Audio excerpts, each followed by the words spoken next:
Welcome to my channel. ಇವತ್ತಿನ ವಿಡಿಯೋದಲ್ಲಿ ಮೋತಿಚೂರ್ ಲಡ್ಡುನ ಹೇಗೆ ಮಾಡೋದು ಅಂತ ತೋರಿಸ್ತಾ ಇದ್ದೀನಿ. ಲಡ್ಡು ಮಾಡಲಿಕ್ಕೆ 1 ಕಪ್ ಬೇಸನ್ ಹಿಟ್ಟನ್ನು ತೊಗೊತಾ ಇದ್ದೀನಿ ರೀ. ಮೊದಲಿಗೆ ಒಂದು ದೊಡ್ಡ ಬೌಲ್ಗೆ ಬೇಸನ್ ಹಿಟ್ಟನ್ನು ಹಾಕಿ 1 ಟೀ ಸ್ಪೂನ್ ಉಪ್ಪನ್ನು ಹಾಕಬೇಕು. ಬೇಡ ಅಂದರೆ ಸ್ಕಿಪ್ ಮಾಡ್ಕೋಬೋದು. 1 ಪಿಂಚ್ ಅಡುಗೆ ಸೋಡಾನ ಹಾಕ್ತಾ ಇದ್ದೀನಿ. ಸ್ವಲ್ಪ ನೀರು ಹಾಕಿ ಗಂಟಿಲ್ದಾಗೇ ಚೆನ್ನಾಗಿ ಕಲಿಸ್ಕೋಬೇಕು. ಒಮ್ಮೆಗಲೇ ನೀರು ಹಾಕಬೇಡಿ, ಗಂಟಾಗೋ ಚಾನ್ಸಸ್ ತುಂಬಾ ಇರುತ್ತೆ. ತುಂಬ ತೆಳುವಾಗಿನೂ ಕಲಿಸ್ಬಾರ್ದ್ರಿ, ತುಂಬ ದಪ್ಪಾಗಿನೂ ಕಲಿಸ್ಬಾರ್ದ್ರಿ, ಮೀಡಿಯಮ್ನಲ್ಲಿ ಕಲಿಸ್ಬೇಕು. ನೋಡಿ, ಈ ಥರ ಕ್ವಾಂಟಿಟಿಗೆ ಹಿಟ್ಟು ಬರಬೇಕು. ಹಿಟ್ಟನ್ನು ಕಲಿಸ್ತಾ ನಾನಿಲ್ಲಿ ಎಣ್ಣೆನ ಬಿಸಿ ಮಾಡೋಕೆ ಇಟ್ಟಿದ್ದೀನಿ. ಈ ಥರ ಸಾಣಿಗೆನ ತೊಗೊತಾ ಇದ್ದೀನಿ. ಸ್ವಲ್ಪ ಹಿಟ್ಟನ್ನು ಹಾಕಿ ಚೆನ್ನಾಗಿ ಕೈ ಆಡಿಸ್ಬೇಕು. ನೋಡಿ, ಬೂಂದಿ ಕಾಳು ಹೇಗೆ ಚೆನ್ನಾಗಿ ಬೀಳ್ತಾ ಇವೆ. ಬೂಂದಿ ಕಾಳು ಬಿಡುವಾಗ ಸ್ವಲ್ಪ ಕೈ ಮೇಲಿರಲಿ, ಬಿಸಿ ತಾಗೋ ಸಾಧ್ಯತೆ ಇರುತ್ತೆ. ಬೂಂದಿ ಕಾಳು ಆಮೇಲೆ ಹೊಳಸಿ ಹಾಕ್ಬಿಡಿ. ಸ್ವಲ್ಪ ಬ್ರೌನ್ ಕಲರ್ ಬರೋವರೆಗೂ ಕರಿಬೇಕು. ಸ್ವಲ್ಪ ಹೀಗೆ ಕೈ ಆಡಿಸ್ತಾ ಇರಬೇಕು. ಬೂಂದಿ ಕಾಳು ತುಂಬಾ ಕ್ರಿಸ್ಪಿಯಾಗಿ ಬರುತ್ತೆ. ಈಗ ಇವನ್ನ ಒಂದು ಪ್ಲೇಟಿಗೆ ತೆಗಿತಾ ಇದ್ದೀನಿ. ನೋಡಿ ಎಷ್ಟು ಚೆನ್ನಾಗಿ ಬಂದಿದೆ ಬೂಂದಿ ಕಾಳು. ಹೀಗೆ ಮತ್ತೆ ನಾನು ಬೂಂದಿ ಕಾಳನ್ನ ಹಾಕ್ತಾಯಿದ್ದೀನಿ. ಬೂಂದಿ ಕಾಳು ಮಾಡೋದು ತುಂಬಾ ಸುಲಭ ರೀ. ಈ ಥರ ಟಿಪ್ಸ್ನ ಉಪಯೋಗಿಸಿ ನೀವು ಮನೆಯಲ್ಲೇ ಬೂಂದಿ ಕಾಳನ್ನ ಮಾಡ್ಕೋಬೋದು. ನೋಡಿ, ಇದನ್ನು ಚೆನ್ನಾಗಿ ಕೈ ಆಡಿಸಿ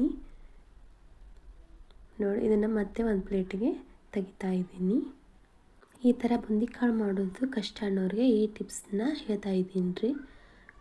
ಹೀಗೆ ಸ್ವಲ್ಪನೇ ಹಿಟ್ಟು ತೊಗೊಂಡು ಬೋಂಡ ಬಿಡ್ತಿರಲ್ಲ ಹಾಗೇ ಬಿಡಬೇಕು. ಈ ಟಿಪ್ಸ್ ಅಂಕರು ತುಂಬಾ ಸಿಂಪಲ್ಲಾಗಿದೆ.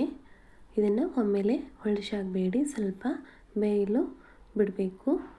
ಈಗ ಸ್ವಲ್ಪ ಬೆಂದ ಮೇಲೆ ಇವನ್ನ ಹೊಳಿಸಿ ಹಾಕಬೇಕು. ಇವನ್ನ ಚೆನ್ನಾಗಿ ಕಂದು ಬಣ್ಣ ಬರೋವರೆಗೆ ಕರಿಯಿರಿ. ಇವನ್ನ ಹೀಗೆ ಮತ್ತೆ ಒಂದು ಪ್ಲೇಟಿಗೆ ತೆಗಿತಾ ಇದ್ದೀನಿ. ಇದು ಸ್ವಲ್ಪ ಕ್ರಿಸ್ಪಿಯಾಗಿದ್ರೇ ಸ್ವಲ್ಪ ಚೆನ್ನಾಗಿ ಬರುತ್ತೆ ಲಡ್ಡು. ನೋಡಿರಿ, ಈಗ ಬೂಂದಿ ಕಾಳು ರೆಡಿಯಾಗಿದೆ. ನೋಡಿ ಎಷ್ಟು ಚೆನ್ನಾಗಿ ಬಂದಿದೆ. ತುಂಬ ಕ್ರಿಸ್ಪಿಯಾಗಿನೂ ಕೂಡ ಇದೆ. ನೋಡಿ, ಈ ಥರ ಸಿಂಪಲ್ಲಾಗಿನೂ ನೀವು ಕೂಡ ಮಾಡ್ಕೋಬೋದು. ತುಂಬಾ ಈಸಿ ಇದು.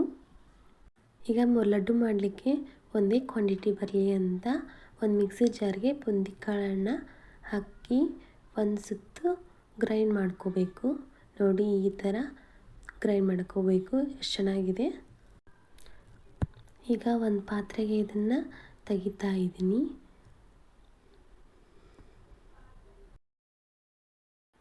ಅದೇ ಥರ ಇವನು ಕೂಡ ಒಂದು ಮಿಕ್ಸಿ ಜಾರ್ಗೆ ಹಾಕ್ತಾ ಇದ್ದೇನೆ ರೀ. ಹಾಕ್ಕೊಂಡು ಇವನು ಒಂದು ಸುತ್ತು ಗ್ರೈಂಡ್ ಮಾಡ್ಕೋಬೇಕು. ನೋಡಿ, ಈ ಥರ ಗ್ರೈಂಡ್ ಮಾಡ್ಕೋಬೇಕು. ಇದನ್ನು ಕೂಡ ನಾನು ಒಂದು ಪಾತ್ರೆಗೆ ತೆಗಿತಾ ಇದ್ದೀನಿ. ಈಗ ಲಡ್ಡು ಮಾಡಲಿಕ್ಕೆ ರೆಡಿಯಾಗಿದೆ. ಒಂದು ಬಾಣಲೆಗೆ ಪಾಕ ಮಾಡಲಿಕ್ಕೆ ಬೇಸನ್ ಹಿಟ್ಟು ಒಂದು ಕಪ್ಪಲ್ಲಿ 1 ಕಪ್ ಸಕ್ಕರೆ, ಅರ್ಧ ಕಪ್ ನೀರನ್ನು ಹಾಕ್ತಾ ಇದ್ದೀನಿ. ಚೆನ್ನಾಗಿ ಸಕ್ಕರೆ ಕರಗೋವರೆಗೂ ಕೈ ಆಡಿಸ್ತಾ ಇರಬೇಕು.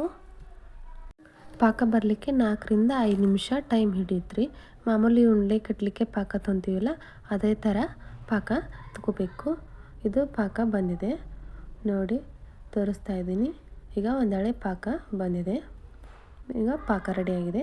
ಈಗ ಲಡ್ಡುಗೆ ತಯಾರು ಮಾಡಿಟ್ಕೊಂಡಿದ್ವಲ್ಲ ಅದನ್ನು ಹಾಕಬೇಕು.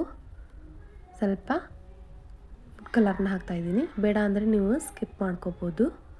ಈಗ ಚೆನ್ನಾಗಿ ಕಲಿಸಿ. ಗ್ಯಾಸ್ನ ಲೋ ಫ್ಲೇಮಲ್ಲಿ ಇಟ್ಕೊಂಡು 2 ನಿಮಿಷ ಇದನ್ನು ಕೈ ಆಡಿಸ್ತಾ ಇರಬೇಕು ರೀ. ಆಮೇಲೆ ಗ್ಯಾಸ್ ಆಫ್ನ ಮಾಡಿ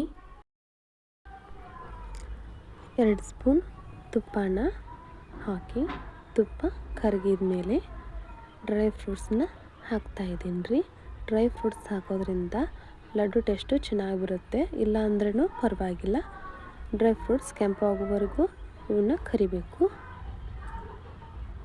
ಈಗ ಮಿಶ್ರಣಕ್ಕೆ ಹಾಕಿ 1 ಟೀ ಸ್ಪೂನ್ ಏಲಕ್ಕಿ ಪೌಡ್ರನ್ನ ಹಾಕ್ತಾಯಿದ್ದೀನಿ. ಏಲಕ್ಕಿ ಪೌಡ್ರು ಲಡ್ಡುಗೆ ತುಂಬಾ ಚೆನ್ನಾಗಿ ಟೇಸ್ಟ್ ಕೊಡುತ್ತೆ. 1 ನಿಮಿಷ ಕಲಿಸಿ ಇದನ್ನು ಸ್ವಲ್ಪ ಆರಲಿಕ್ಕೆ ಬಿಡಬೇಕು. ನೋಡಿ ಇದು ಆರಿದೆ. ಈಗ ಲಡ್ಡುನ ತೋರಿಸ್ತಾ ಇದ್ದೀನಿ. ನೀವು ಬೇಕರಿಲಿಂದ ತರೋ ಬದಲು ಮನೆಯಲ್ಲೇ ಮಾಡ್ಕೋಬೋದು. ಆರೋಗ್ಯ ತುಂಬಾ ಚೆನ್ನಾಗಿರುತ್ತೆ. ನೋಡಿ ತುಂಬಾ ಈಸಿ ಇತ್ತು ಮಾಡೋದು, ಪಟ್ ಅಂತ ಮಾಡ್ಬೋದು. ನೋಡಿ ಈಗ ಲಡ್ಡು ತಯಾರಾಗಿದೆ. ನೋಡಿ ಈಗ ಒಂದು ಲಡ್ಡುನ ಒಡೆದು ತೋರಿಸ್ತಾ ಇದ್ದೀನಿ. ತುಂಬ ಸಾಫ್ಟಾಗಿ ಬಂದಿದೆ ಮೋತಿಚೂರ್ ಲಡ್ಡು. ಇದೇ ಥರ ವಿಡಿಯೋ ನೋಡಲು ನನ್ನ ಚಾನಲ್ ಸಬ್ಸ್ಕ್ರೈಬ್ ಮಾಡಿ, ಶೇರ್ ಮಾಡಿ, ಲೈಕ್ ಮಾಡಿ.